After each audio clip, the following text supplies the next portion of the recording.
Is the 007 one going to be good? It's got to be good.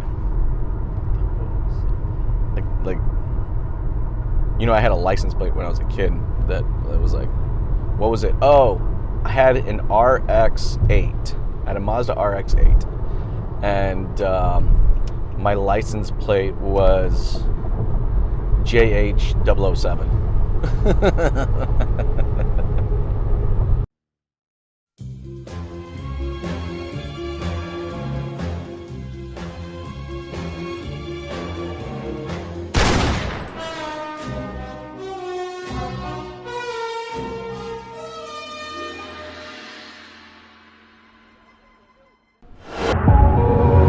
You gotta shake shit up. You gotta work a little fucking harder.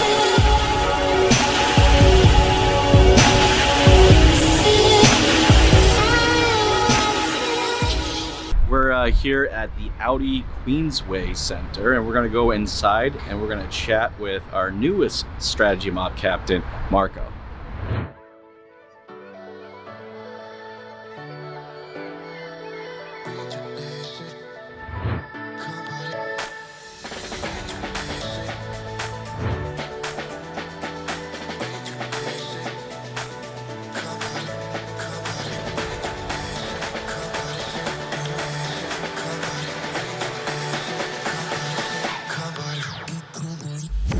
A lot of the times I don't ask for referrals.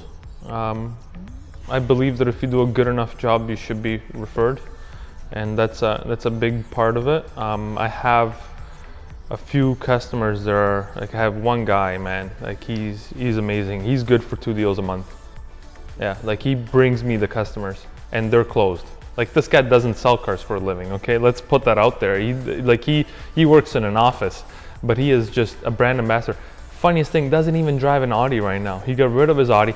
I never sold it to him. I met him in service. He was pissed as hell because like something had happened to it. The stone chipped his rim, like on his rim, and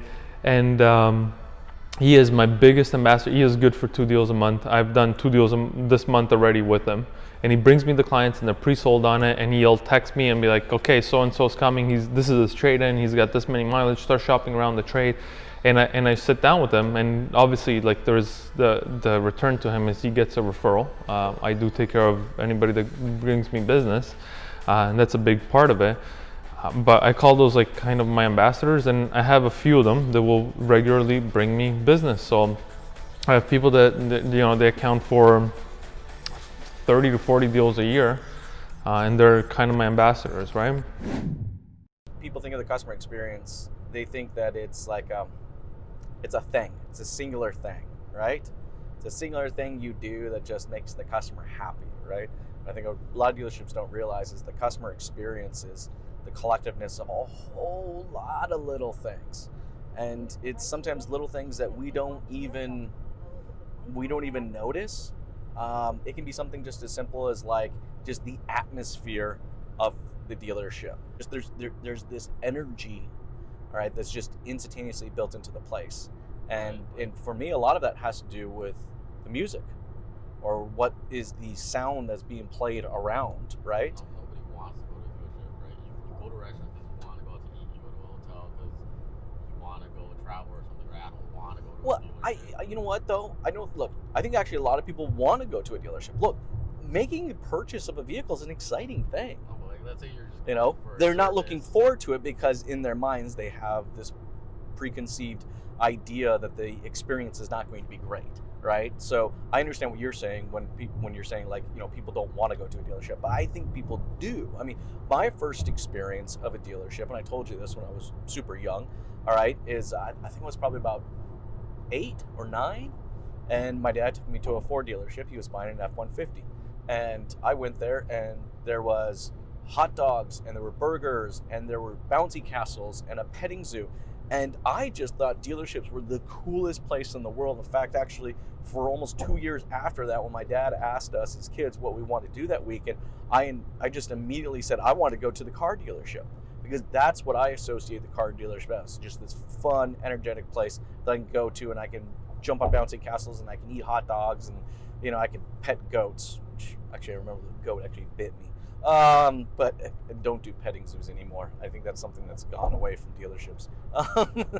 We're here at Niagara Falls Nissan checking out the all-new Nissan Rogue. This is a much anticipated vehicle. There's a lot of new technology, a lot of new designs, ton of safety features. Man, super impressed on how this car came together. Check it out.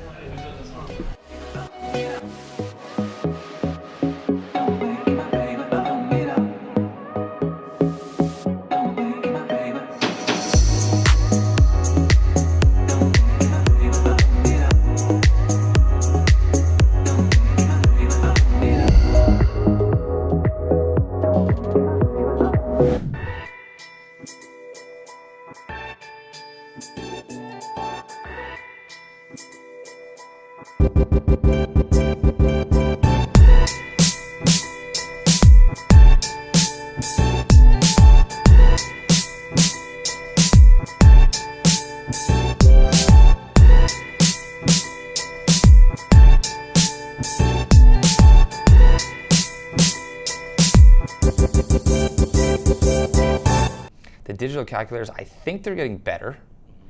I think Auto Trader has one. I'm sure Kijiji Autos has one. Don't use that word. It's a dirty word. That's a dirty word? Auto Trader's a dirty word. Auto Trader's a dirty word? Damn.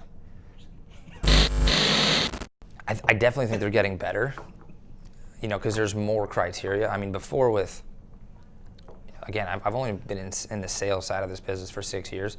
Even just the amount of change I've seen in the digital trading calculator in that time frame, it was, Kelly Blue Book or Black Book was the only one 5 or 6 years ago that people generally use. And there was like 2 questions.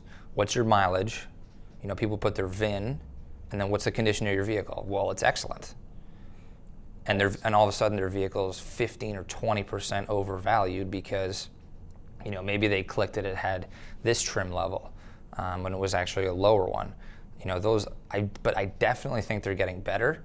But it's still not 100% because generally I don't think those things take into account the market or shipping vehicles to the States or the Canadian dollar versus the American dollar, or what vehicles are selling right now. What vehicles might be hot in a certain month versus what vehicles might not be selling at all, and dealers have a huge supply of those used vehicles.